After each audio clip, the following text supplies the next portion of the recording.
Okay, guys, sorry I've been MIA for a while. It's like getting into the last few weeks of school. I haven't had a lot of free time to film a lot of videos.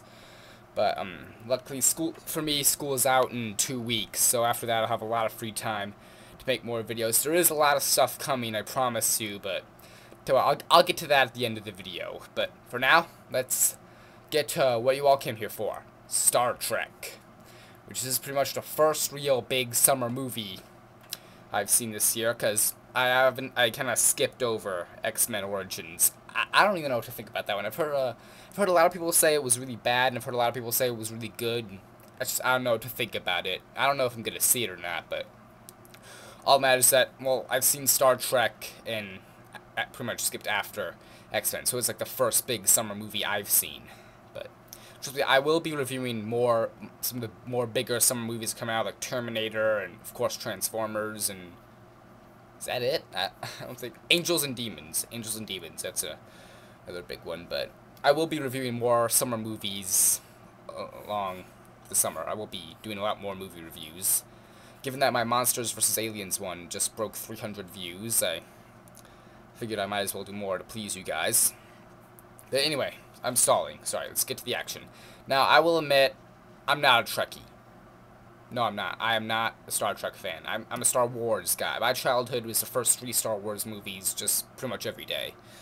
So, but I'm not a big Star Trek fan. Normally, I don't really get real interested in a franchise until they put out a big reboot of it. Examples being Transformers, The Dark Knight, and now Star Trek. But this movie did look good. The trailers looked promising, and J.J. Abrams, Alex Kurtzman, Roberto Orci haven't let us down yet. With the exception of Mission Impossible 3, which I really did not like. But, so Star Trek, overall, I did think this actually was a pretty decent, good sci-fi movie. Again, I really don't know too much about Star Trek. I'm sure a lot of Trekkie fans will probably not like this movie, but I'm not one of them, so I don't have to worry about that. But I did enjoy this movie. I did think it was a pretty real fun, action-filled space ride, for lack of a better term. But I did like the cast. The cast did a really great job. I did like Chris Pine. He did a really solid Kirk. And I've only seen him in like chick flicks like Princess Diaries 2 and Just My Luck. I did see those movies, yes. Like those movies, he plays kind of like the ladies' man. And this one, he's kind of like he's still kind of a ladies' man, but he's kind of like a tough, rugged, on-the-edge guy. He's kind of been troubled since his father died. And I think he did a really great job of that. And Zachary Quinto, I think that's how you say his name. He did a great job as Spock. He kind of like that, kind of flat, drawn-out voice, flat performance like a Vulcan, kind of like that. He did a kind of really sold that. Did a great job in many scenes. And Bruce Greenwood plays Captain Pike. He was a really good captain, although it kind of ruined the movie because I've only seen one movie, not counting this. I've only seen one movie where Bruce Greenwood does not die. It's just that actor, he dies in a lot of movies he's in. I mean, he died in iRobot. He died in The Core. He did not die in National Treasure 2. So like when I saw him in this movie, I was basically saying to myself, all right, when's this guy gonna die?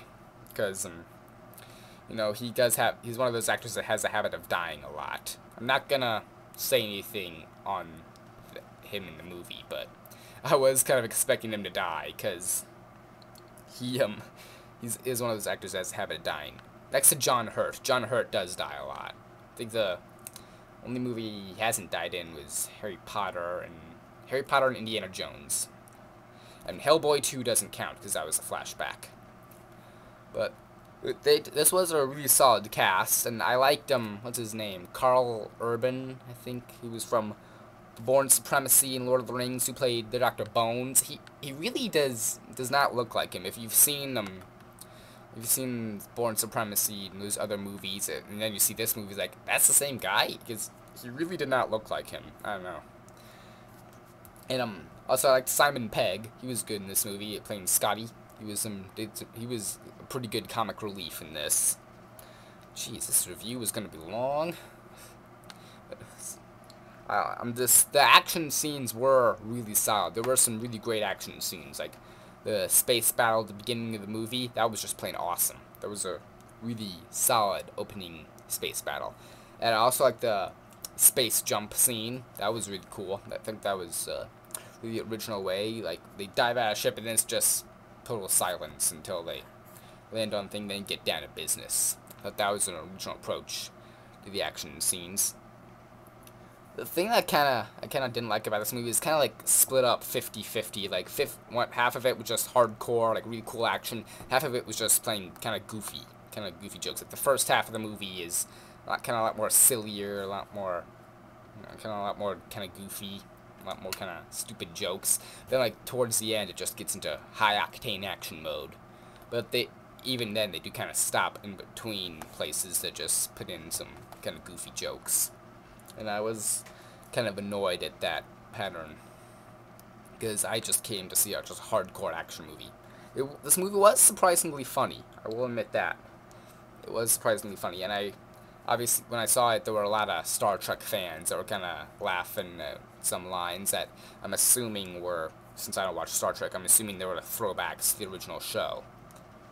But overall, this was a pretty good movie. This one, I would recommend you check this out. And being a non-Star Trek fan, I did enjoy this. So if you're a non-Star Trek fan, like I wonder if I should see this. Well, I'm a non-Star Trek fan and I liked it. You don't have to see it if you don't want to, but I'm just saying, want to see it? Go ahead. It is definitely worth checking out. I'd probably give it maybe 4 out of 5 stars. Maybe 4 out of 5.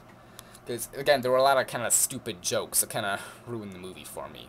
But this is one I'd recommend you check out. It is pretty solid way to start off the summer. Okay, so now that I got a review out of the way, I gotta do some quick updates here and there. As I posted a bulletin on my page, I don't know if you guys have seen it or not, regarding, I made a video for an assignment in my English class. I had to film a video as an assignment, and I'm trying to put it up on YouTube, but there's some problem with the editing. Apparently, the editing software I have with this camera I'm using, it only lets you fade from one shot to the next. It doesn't cut to one shot. It fades every single shot. And that really wrecks the thing. Like, cuts off some lines. It just goes right to the next thing. So I gotta find some way to fix that before I put it up on YouTube. And also regarding my movie reviews, I was thinking of maybe doing, if you guys want it, maybe doing a review of Watchmen. Because I'm sure you guys want to know what I thought of that movie.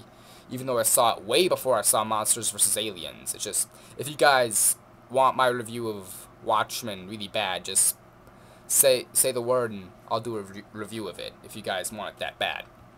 And also, what I was thinking of doing, of something like Brandon Hardisty's videos, I don't know if you guys know him, but he basically reenacts scenes from movies, which, like, he does the whole scene where he plays all the parts. I was thinking of doing a series like that, do my own reenactments. And the first scene, I'm not going to tell you what movie it's from, but it's a really amazing movie that one of the best movies pretty much I've ever seen. I don't know if you guys have seen it or not, but, well, then again, you don't know what it is yet, but I haven't started filming that one, but I will get that out of the way, and I will get that on YouTube. And again, I really need you guys to comment on that DVD video, because that's a video that really can't exist without comments, and I've gotten, like, 3 comments on it so far, 2 of which are from the same user, so that kind of blows. I really need you guys to comment on that one, tell me what kind of videos you want me to like favorite horror movies, favorite action movies, favorite comedies, anything like that, because that's a video that really can't exist without comments. I need you guys to comment on that. So yeah, a little sneak peek of what's to come. Sorry about lateness of this video, it's just, I haven't feeling too good, probably coming down a little bit of a cold, just throat's been giving me a lot of trouble, as my poorly constructed cough shows you. So there you go, gave my review of Star Trek, gave you a little update of what's to come, and stay tuned, for Incident 227 is officially